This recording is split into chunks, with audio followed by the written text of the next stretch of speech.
that, only 4% of Americans make over $100,000 a year. 3,100 jobs are lost every day. 1 out of 3 Americans has a second job. Over 50% of Americans have a home-based business, and that from 2006 to 2016, it is projected that the U.S. household wealth will double from $100 trillion, rather double to $100 trillion, and that the total U.S. millionaire household will rise to 18.5. It is not safer or smarter to work for a corporation anymore. This is the age of the entrepreneur, the time to be free to choose the lifestyle you want to lead. I'm going to show you how to become a party plan selling superstar, how to demolish your dread of selling and pulverize the pain of personal rejection. Hi, I'm Party Plan Pat, and I show you, the Party Plan consultant, how to stand out from the party plan crowd and make the green that you deserve. Welcome to this party plan business. This is a practical and tactical guide to getting the money you deserve. So first things first, I received a letter and it read, "Dear Party Plan Pat, I need a cure to getting inventory when you cannot purchase or get a loan. In addition, where do you find customers since your friends think you're crazy? It is very frustrating when you don't have inventory. If you can tell me how to get inventory and book classes, I will greatly appreciate it. Thanks, April."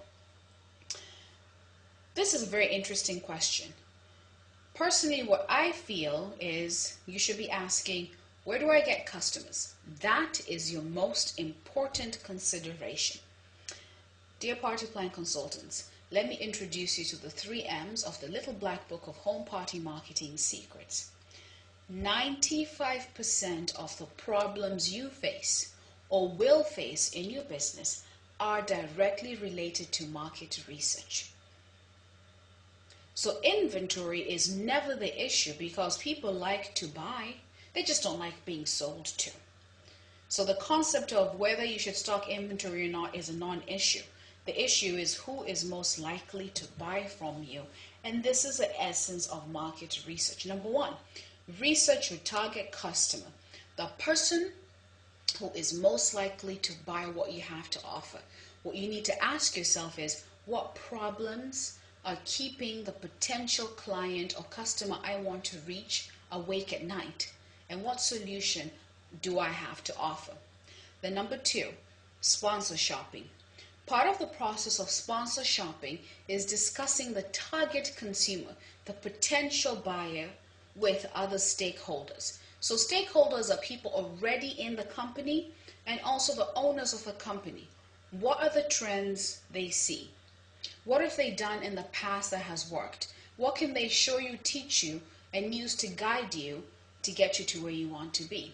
Sponsor shopping is a must.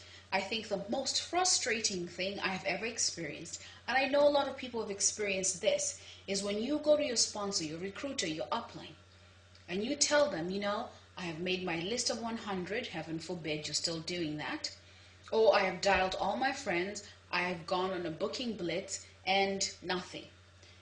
And when your sponsor looks at you and says, oh, well, that's not what happened to me, it doesn't mean that they're not qualified. It means you kind of failed to do your sponsor shopping research, because you want to find a good match for you, your experiences, and somebody that can truly guide you to where you want to be.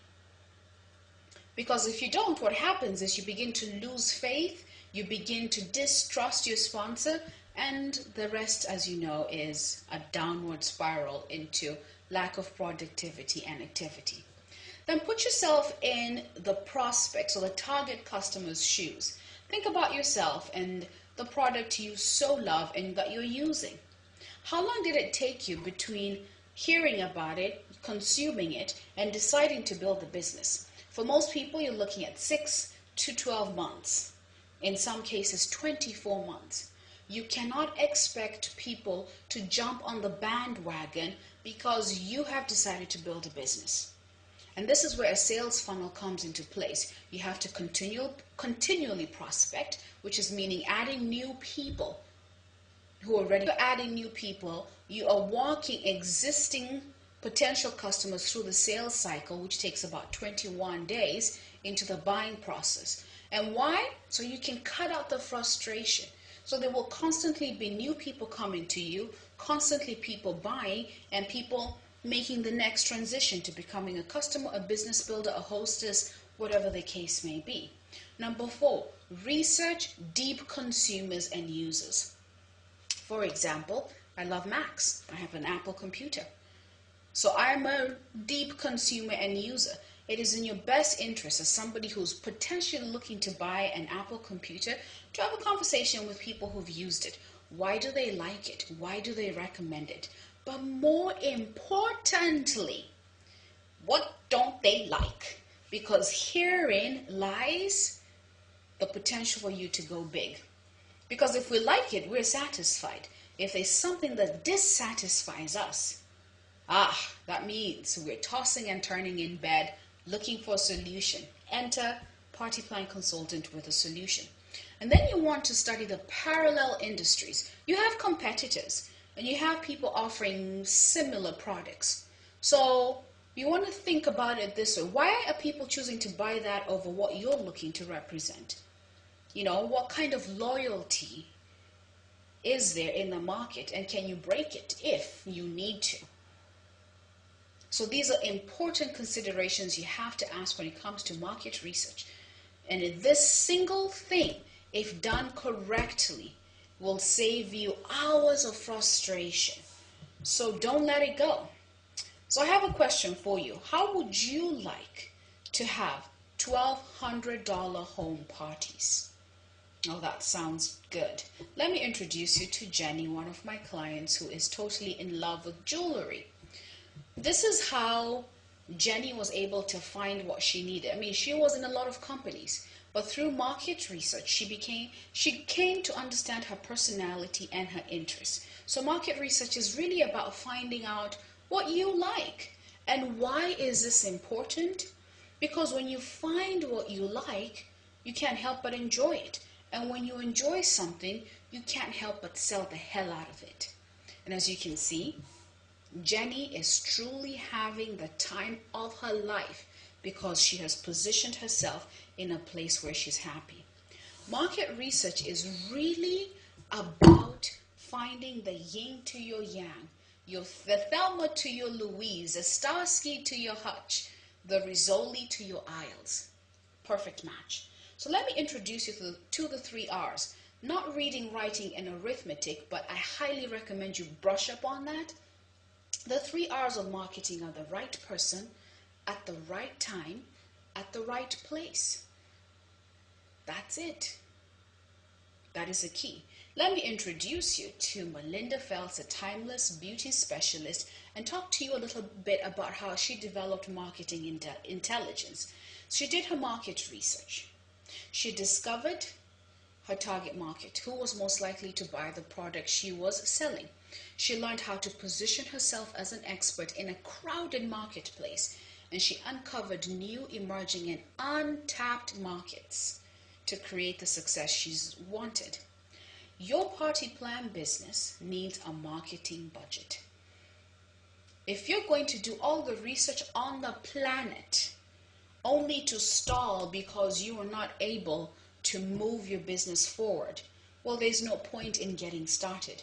In real estate, we talk about location, location, location.